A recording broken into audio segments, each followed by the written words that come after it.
I miss the player market. I'm gonna start this one off high. I don't really know why people like the auction house more than the player market. I'm gonna sit here and look at, maybe it's because you can sell a card back and you don't feel cheated out of how much you could possibly get. Maybe it's because you feel like the cards are still attainable if they're on the auction house. Maybe the community makes it cheaper than it originally would be if it was 2K trying to pitch the card to you, etc., etc. I hear everybody on all of those things, but here's what I've got. I'm gonna sit here and say, after last year using the player market, I thought that the player market was a great addition to the mode.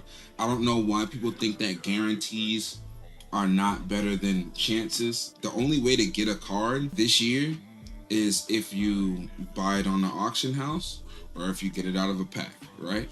Last year, it was either you get it from the player market or you get it from the pack. The only thing was, with the player market, there was like, you just paid one price and that was it.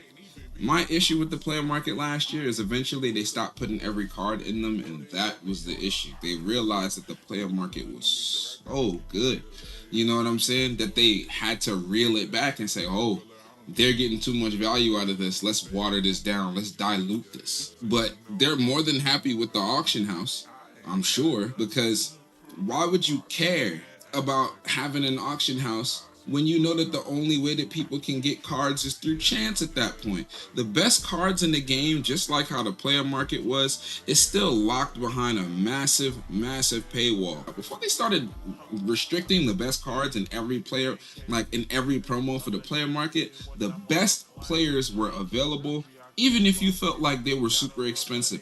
I feel like there's hella players right now that are super expensive. Not one card that I see in my tenure of playing last year hit $1 million MT. Not one. Not one card costed $1 million MT by the company. Not one card was like so expensive that it was like unattainable. Like, at least you knew how much you had to spend. If I had to sit here and like, I'm not going by any official metrics. This is more so me going off of just me playing the game. I would compare 100K to $10. A mil to $100. You know what I'm saying? I don't buy MT, and I don't suggest anybody does that. But that's kind of how I look at it, right? And if I'm sitting here being honest with you, there's cards that cost $200. There's cards that cost $400. Like, so you sitting here trying to tell me these are the, like, all the level 100s that just came out recently. They're pretty much cooked. Level 100 cards that we've seen already, they're pretty much cooked. If I sit here and I go to literally any level 100, bro, any level 100, $400. It's $500 for a Luka that just came out, bro. $500 for a Luka that just came out. That's not even remotely gonna be like this expensive in, let's say, 2 months. Smart. So let's say in a month and a half, there's gonna be level 100s all over the place. This is not still gonna be this price. You know what I mean? Michael Jordan, he's $500. Like, he was going for 10 mil at one point. Yo, does this seem fine to you?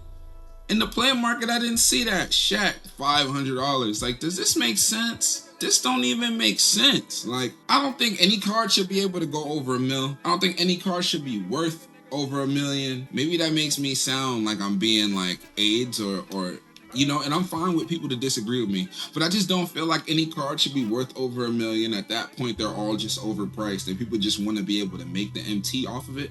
You know what I'm saying?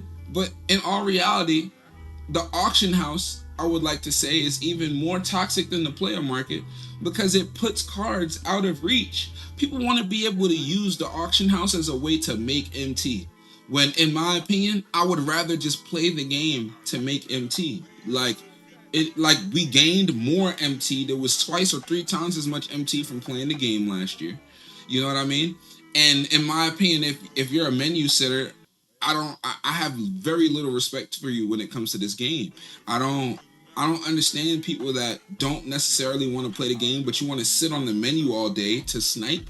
You want to sit on the menu all day, and you're the kind of people that affects how the game is run, how the game is played. People like them want the auction house to make MT and not play the game, and it makes no sense. I'm sorry. It makes very little sense to me. But when we sit here and we talk about the player market versus the auction house, I would rather a guarantee to be able to get whatever card that I like, you know what I mean, rather than sit here and talk about, yo, bro, like I have to take a chance on getting him out of a pack or watch everybody sell him for ridiculous amounts. No card should be worth over $1 million.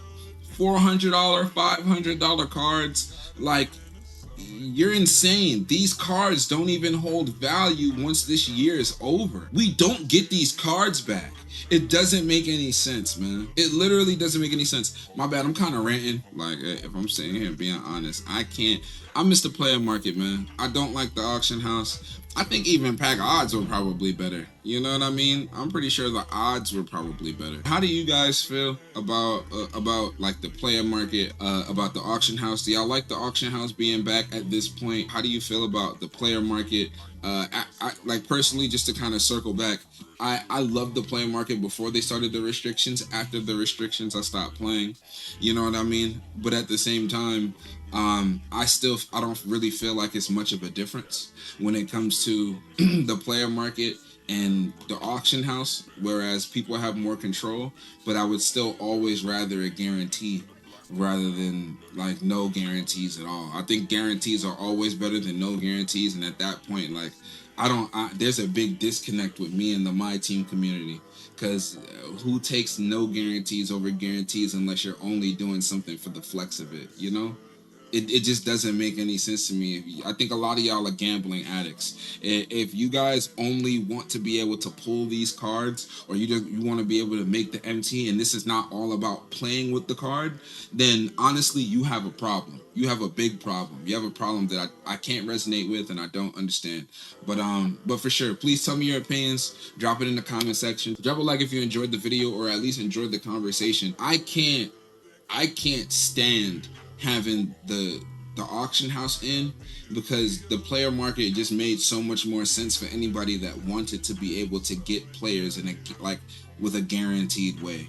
I'll never understand like going back to the auction house and selling everything because you want to sit on the menu. It just doesn't make any sense. I think menu sitters kill this game. Like, for real. It's all about playing with the cards. It's not about just staring at the cards and like being happy that you have a card. Like, that doesn't make any sense to me, and I think they kill MyTeam. Thank you guys for watching. I appreciate y'all. I got me a Ron Artest. I got me a Ron Artest. And he's decent, so, but I'm probably gonna have to sell him because I ain't got no MT. Anyways, love y'all. See y'all soon. It's a fake laugh. That's a fake laugh. That's a fake laugh. Yo, chat. Yo, that's the most racist game I've experienced since we started, and I've only started playing a month ago.